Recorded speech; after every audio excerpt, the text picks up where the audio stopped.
પાંચ વાર્તાના અનુસંધાનનું સ્વામિનારાયણ હરે સંવત 1885 પોષ સુધી પૂનમને દિવસ શ્રીજી મહારાજ શ્રી ગઢડા મધ્યે દાદા ખાચરના દરબારમાં શ્રી ગોપીનાથજીના મંદિરને વિશે વિરાજમાન હતા ને સર્વ શ્વેત વસ્ત્ર ધારણ કર્યા હતા ને પોતાના મુખારવિંદની આગળ મુનિ તથા દેશ દેશના હરિભક્તની સભા ભરાઈને બેઠી હતી.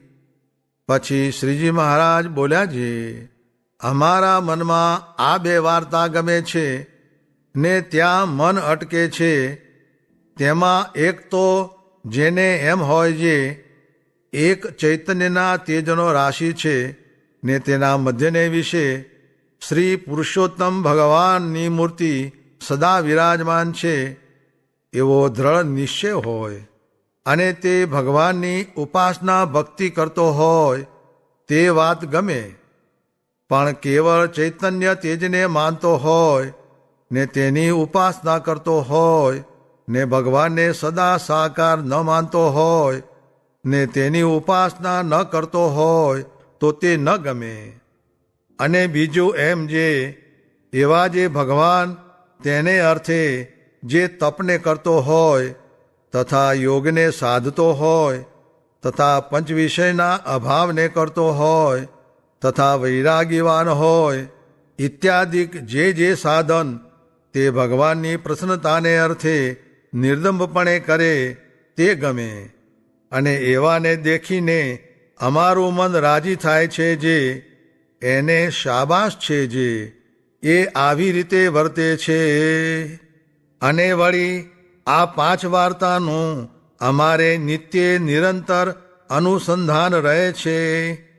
તેમાં એક તો એમ જે આપણે આ દેહને મૂકીને જરૂર મરી જવું છે ને તેનો વિલંબ નથી જણાતો એ તો એમ જ નિશ્ચય જણાય છે જે આ ઘડી આ ક્ષણમાં આપણે મરવું છે ને સુખ દુઃખ રાજીપો કુરાજીપો સર્વક્રિયામાં એવી રીતે વર્તે છે એવો વૈરાગ્ય કયો. અને બીજું એમ જે આપણે મરીશું તેમાં આટલું કામ તો આપણે કર્યું છે ને આટલું બાકી છે તે કરવું છે એવું નિરંતર અનુસંધાન રહે છે. અને ત્રીજું એમ જે અમારા મનમાં પંચવિષયની વાસના ટળી ગઈ છે કે નથી ટળી.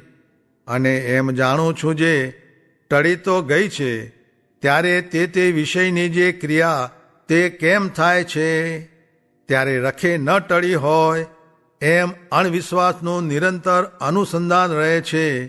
અને ચોથું એમ જે મુક્તાનંદ સ્વામી આદિક મોટા મોટા સાધુ તથા બીજા પણ મોટા મોટા હરિભક્ત એ જે સર્વ છે તેને પંચવિષયની વાસના ટળી ગઈ છે કે નહીં. અને આની વાસના ટળી છે અને આને આની નથી ટળી એમ સર્વેના હૃદય સામું જોયા કરવું એમ અનુસંધાન રહે છે.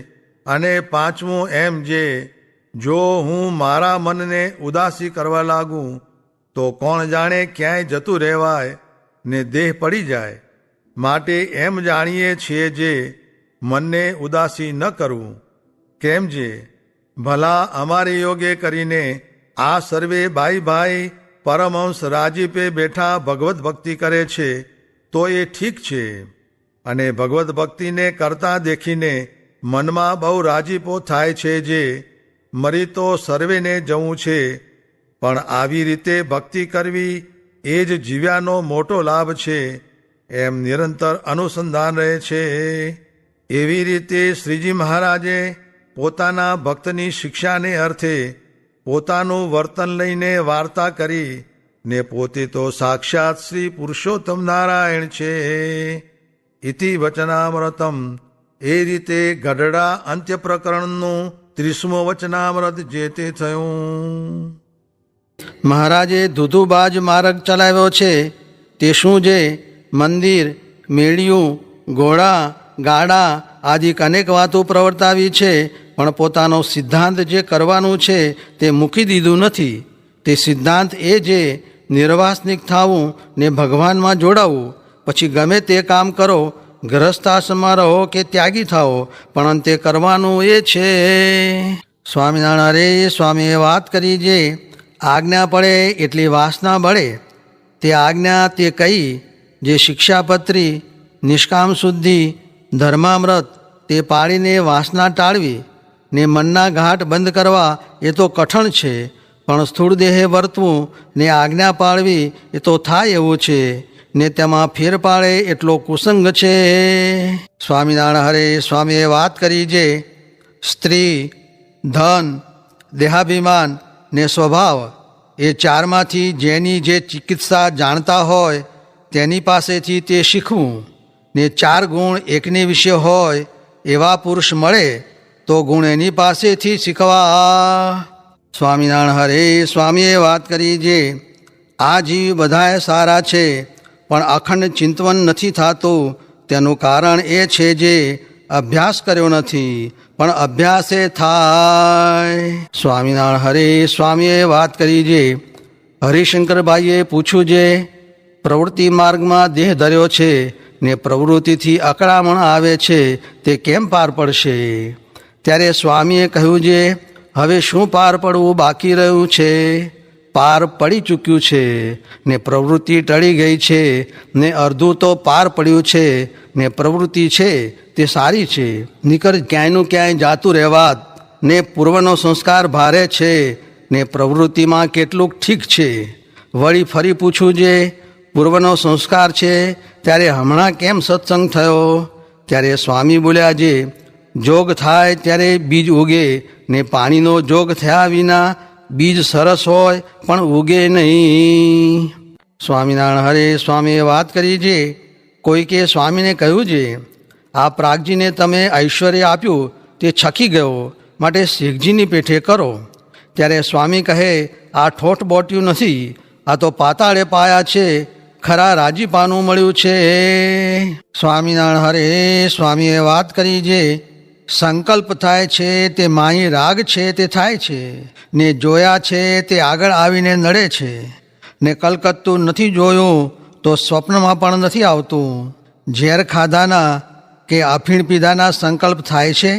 ભટ્ટજીને કહે, હવેલી બાળાના સંકલ્પ થાય છે, માટે નિયમમાં રહીને ખાવું, જોવું ને મોટા સાધુને વિનય કરીને કહેવું તો ધીરે ધીરે ટળશે.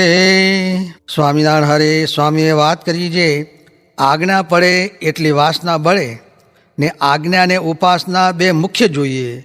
તે કૃપાનંદ સ્વામીનો એમ ઠરાવજે, કોષ ઊની કરીને ગળામાં ઘાલે એ કેટલું દુઃખ થાય, તો પણ આજ્ઞાભંગ ન કરવી. ને છાનું ખાતા હશે, પદાર્થ રાખતા હશે, પથારી જાજી કરતા હશે, તે ઓલ્યા સ્વામિનારાયણ નથી જાણતા? હરિ કે આગે કहाँ दुराई, मन अपने की घात, હરિ તો સબ જાનત હૈ, રોમ રોમ કી બાત. બધું એ જાણે છે, આ રાજ કાંઈ ભોળું નથી. તે લોપશે તેનું જાણજો, જે મોત આડું આવશે. આપણે કાંઈ છોકરો છે તે મરે, આ તો દેહ એ જ છોકરો છે, ને ગ્રહસ્થને છોકરો હોય માટે દેહને તો એવો રોગ થશે, તે શિયાળિયાના ચૂસ્યામાં રસ હોય જ નહીં, લાકડી જેવા કરશે. ફકર રાખશોમાં, ને જો એમાં ફેર હોય તો આ ઠેકાણું સંભાળજો. એમ જૂની ધર્મશાળામાં પોતાને આસને બેસીને કહ્યું. સ્વામિનારાયણ હરે સ્વામીએ વાત કરી, જે સ્તુતિ નિંદાના વચનાવર્તમાં કહ્યું છે, જે જેને ભગવાનનું મહાત્મ્ય સમજાણું હોય તેને સારા વિષય મળે તો તેમાં મૂંઝાઈ જાય. ત્યારે એક સાધુએ પૂછ્યું, જે સારામાં મૂળગો કેમ મૂંઝાઈ જાય? એટલે સ્વામી કહે, ઓલ્યા બીજા જેમ નરસામાં મૂંઝાય તેમ એ સાધુ સારામાં મૂંઝાય. કેમ? જે એણે આગળથી જ રાખ જેવું કરી મૂક્યું હોય, પછી શું કઠણ પડે? ને અમારે આટલું આસન નહોતું રાખવું, પણ સાધુએ કહ્યું એટલે રાખ્યું, પણ ગમે નહીં, ને સૌ આસન જેટલું નાખે છે એટલું નાખ્યું.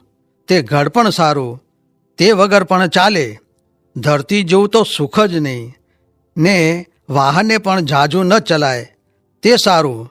જેવું તેવું હોય તે ઉપર બેસીએ, પણ તેમાં વળી તાલશા. ને આ મોલાત ધર્મશાળા પણ ન ગમે. ને આ તો આજ્ઞા એટલે શું કરવું? નીકર આમાં શું માલ છે? સેવા થાય એટલો માલ, નીકળતો વન બહુ ગમે. સ્વામિનારાયણ હરે સ્વામીએ વાત કરી છે, ભગવાનના કથા કીર્તન થતા હોય ત્યારે ધ્યાન મૂકી દેવું, કેમ જે એમાંથી જ્ઞાન થાય ત્યારે ધ્યાન ટકે.